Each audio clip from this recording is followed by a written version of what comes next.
မချီးမွမ်းခြင်းဘူးမကိုးကွယ်ခြင်းဘူးမဝတ်ပြုခြင်းဘူးဆိုကောင်းကင်မှာဘာလို့မှလဲခင်ဗျားတို့ပြောလေစိတ်ဆိုးတယ်လို့တော့အော်မိတယ်လို့တော့ဖြစ်တယ်အဲ့ဒါကျွန်တော်လောကစိတ်မဆိုးချိုလေးပြောတာဖယားမရှိခိုးခြင်းဘူးဝတ်မပြုခြင်းဘူးမချီးမွမ်းခြင်းဘူးဆိုရင်ကျွန်တော်တို့ထာဝရကောင်းကင်မှာဘာလို့မထင်လို့လဲပြောလေထမင်းစားမယ်လို့ထင်လားဟိုမှာစံပြုတ်တွေဝါပြီးတော့ကြိုက်တယ်လို့ချက်မယ်ဘာဘီကျူလို့မယ်အဲ့လိုပဲထင်တာလားဟိုမှာထာဝရကာလဘာလို့ရမှာလဲချီးမွမ်းကိုးကွယ်ရမှာ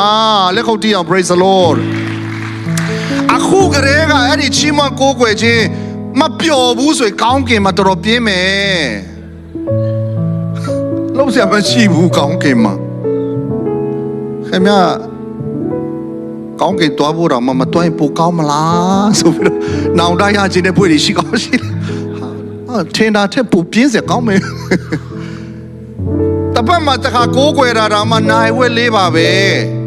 အဲ့ဒါတော့မှဟိုအပေါ်သွားတာ9မိနစ်နောက်ကျလိုက်သေးတယ်နော်ဝေလာတော့တစ်ချက်နှစ်ပုတ်လောက်ပဲကြံတော့တယ်အဲ့နဲ့ဟိုကြည့်ဒီကြည့်လဲဆွဲနှုတ်ဆက်တာနဲ့9မိနစ်လောက်ပဲအဲ့ဒါနဲ့ကိုကျွန်တော်တို့ကသွားနေတာဟိုမှာကထာဝရကိုးကွယ်ရမှာချီးမွမ်းရမှာကဲစဉ်းစားကြည့်